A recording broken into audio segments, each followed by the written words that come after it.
Assalamualaikum warahmatullahi wabarakatuh. Saya Zulfi Darillah akan memulai presentasi dengan judul makalah studi Islam interdisipliner. Saya akan memulai dari pembahasan yang pertama, yaitu pengertian pendekatan dalam studi Islam. Pendekatan adalah cara pandang atau paradigma yang terdapat dalam suatu bidang ilmu yang selanjutnya digunakan dalam memahami agama. Hal ini adalah agama Islam. Islam dapat dilihat dalam berbagai aspek yang sesuai dengan paradigmanya.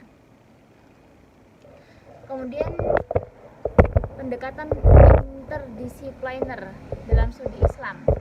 Pendekatan tersebut yang dimaksud adalah kajian menggunakan sejumlah pendekatan atau sudut pandang dalam studi, misalnya menggunakan pendekatan sosiologis, historis, dan normatif secara bersamaan. Pentingnya penggunaan pendekatan ini semakin disadari keterbatasan dari hasil-hasil penelitian yang hanya menggunakan satu pendekatan tertentu. Misal dalam mengkaji teks agama seperti Al-Quran dan Sunnah Nabi, tidak cukup hanya mengandalkan pendekatan tekstual, tapi harus dilengkapi dengan pendekatan sosiologis dan historis sekaligus. Bahkan masih perlu ditambah dengan pendekatan hermeneutik misalnya. Dari pembahasan di atas melahirkan beberapa catatan. Yang pertama yaitu perkembangan perbincangan studi Islam dan pendekatannya sejalan dengan perkembangan ilmu pengetahuan itu sendiri. Yang kedua, adanya penekanan terhadap bidang dan pendekatan tertentu dimaksudkan agar mampu memahami ajaran Islam lebih lengkap sesuai dengan kebutuhan tuntutan yang semakin lengkap dan kompleks. Berdasarkan contoh dalam penggunaan pendekatan interdisipliner adalah dalam menjawab status hukum aborsi. Untuk melihat status hukum aborsi perlu dilacak nas Al-Quran dan Sunnah Nabi tentang larangan pembunuhan anak dan proses atau tahap ciptaan manusia dihubungkan dengan teori embriologi. Sebagai tambahan, Leonard Pinder secara implisit teori embriologi. Sebagai tambahan, Leonard Pinder secara implisit menawarkan beberapa pendekatan studi Islam, yaitu sejarah, antropologi, sastra Islam dan arkeologi, ilmu politik, filsafat, linguistik, sastra, sosiologi,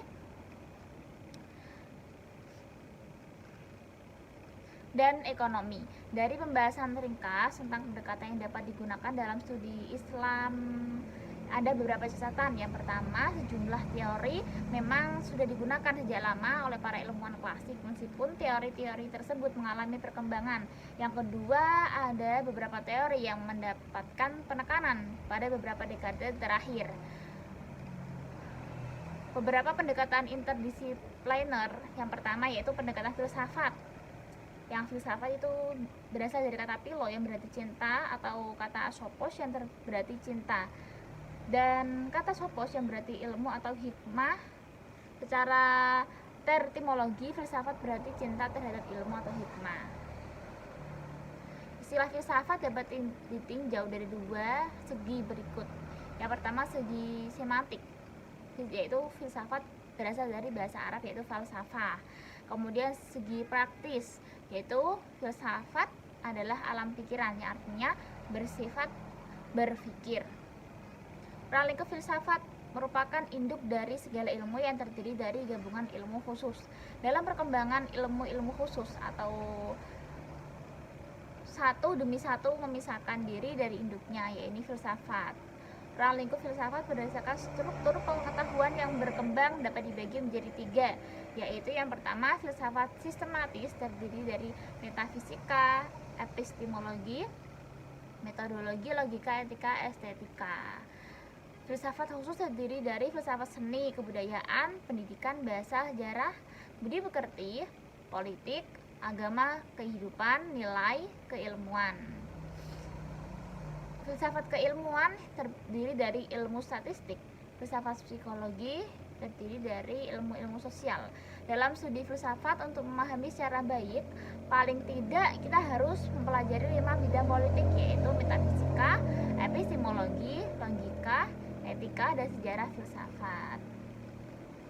Sekian dari saya. Untuk pembahasan selanjutnya akan dijelaskan oleh pemateri selanjutnya. Assalamualaikum warahmatullahi wabarakatuh. Assalamualaikum warahmatullahi wabarakatuh. Saya Sasfitria. Oke, melanjutkan bab selanjutnya itu pendekatan sosiologi. Nah, sosiologi sendiri artinya ilmu tentang kemasyarakatan atau ilmu yang mempelajari tentang segala sesuatu yang berhubungan dengan masyarakat. Nah,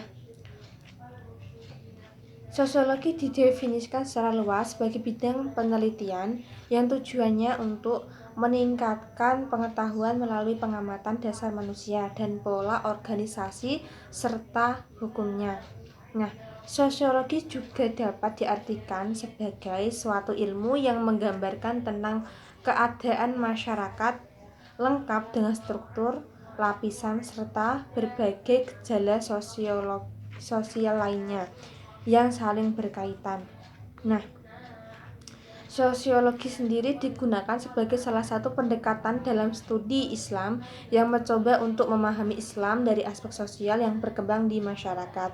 Sehingga pendidikan dengan pendekatan sosiologis dapat diartikan sebagai sebuah studi yang memanfaatkan sosiologi untuk menjelaskan konsep pendidikan dan memecahkan berbagai problem yang dihadapinya. Dengan menggunakan pendekatan ilmu-ilmu sosial, maka agama akan dijelaskan dengan beberapa teori.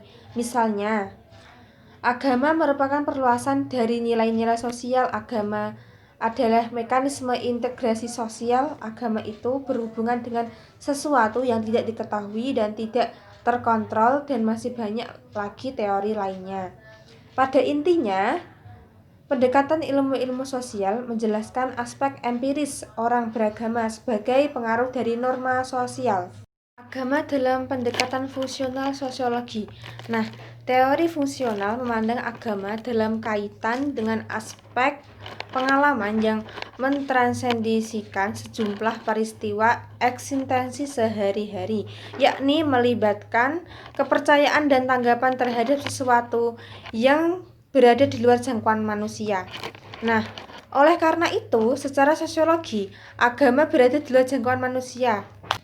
Oleh karena itu, secara sosiologis agama menjadi penting dalam kehidupan manusia. Dalam hal ini, fungsi agama adalah menyediakan dua hal, yaitu satu, suatu cakrawala pandang tentang dunia luar yang tidak terjangkau oleh manusia. Sarana ritual yang memungkinkan hubungan manusia dengan hal di luar jangkauannya yang memberikan jaminan dan keselamatan bagi manusia yang mempertahankan moralnya.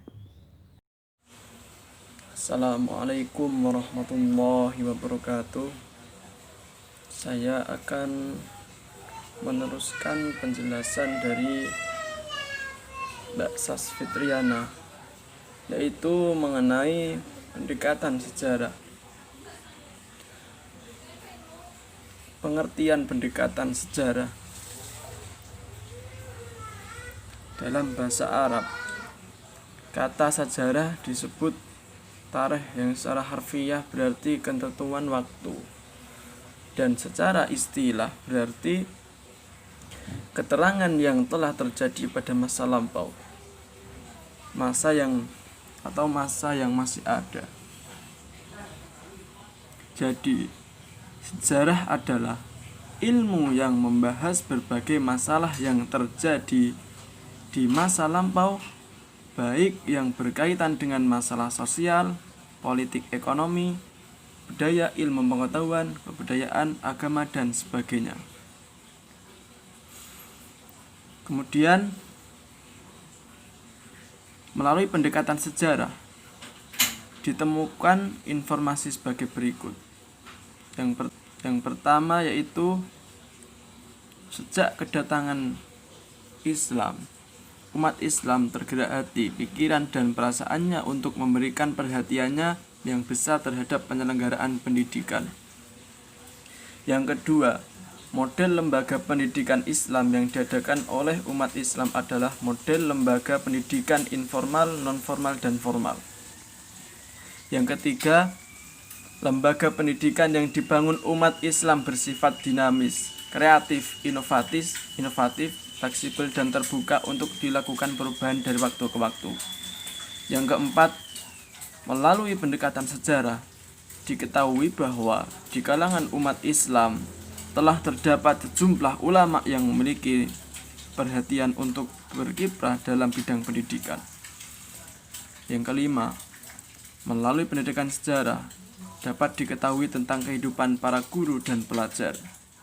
Yang keenam, melalui pendekatan sejarah dapat diketahui tentang adanya sistem pengaturan atau manajemen pendidikan, pendanaan dan pembiayaan pendidikan mulai dari yang sederhana sampai dengan yang canggih.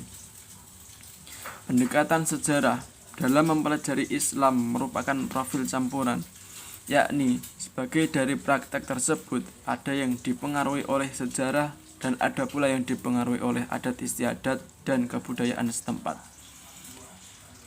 Praktek pendidikan dalam sejarah tidak selamanya mencerminkan apa yang dikehendaki ajaran Islam dan As-Sunnah. Terima kasih.